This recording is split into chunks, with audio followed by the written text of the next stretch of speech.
يعتبر وجود السلاح في المنزل وفي متناول أيدي الأطفال من أكبر الأخطار التي تحيق بهم وتهدد حياتهم، ولا سيما عندما يجهل الأهل كيفية التعامل معه كوضعه في أماكن سهلة الوصول إليها أو تركه في حالة الجاهزية، مما قد يشكل خطرا على حياة أطفالهم بأي وقت.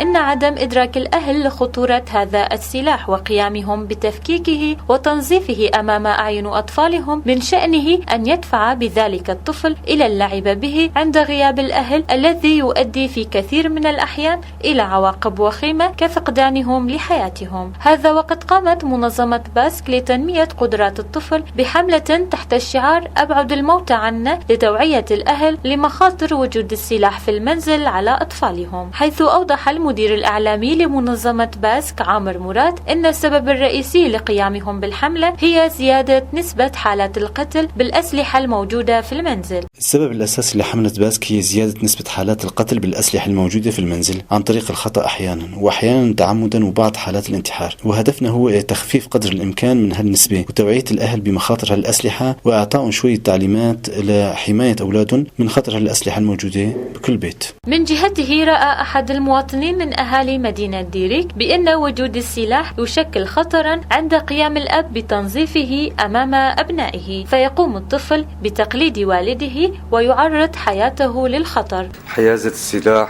ضمن البيوت أو ضمن العائلات ظاهرة قديمة، من المفروض على كبير العائلة أن يكون حريصا على حيازة هذه القطع من السلاح، فعندما يأتي الوالد بصيانة أو نظافة هذه القطع من السلاح أمام هذه الأطفال، فالولد أو البنت سوف يقلد هذا الشخص. وأكد مواطن آخر بأن هذه الظاهرة تسبب في قتل الكثير من الأشخاص، ولكن لا توجد إحصائية مؤكدة لعدد الضحايا. ظاهرة حمل السلاح ضمن البيوت خاصة بيد الأطفال الصغار حالة مرفوضة اجتماعيا، ونرجو من المسؤولين أو الآباء الاهتمام بهذه الحالة، لأن هناك حالات وفاة ولكن لا يوجد إحصائيات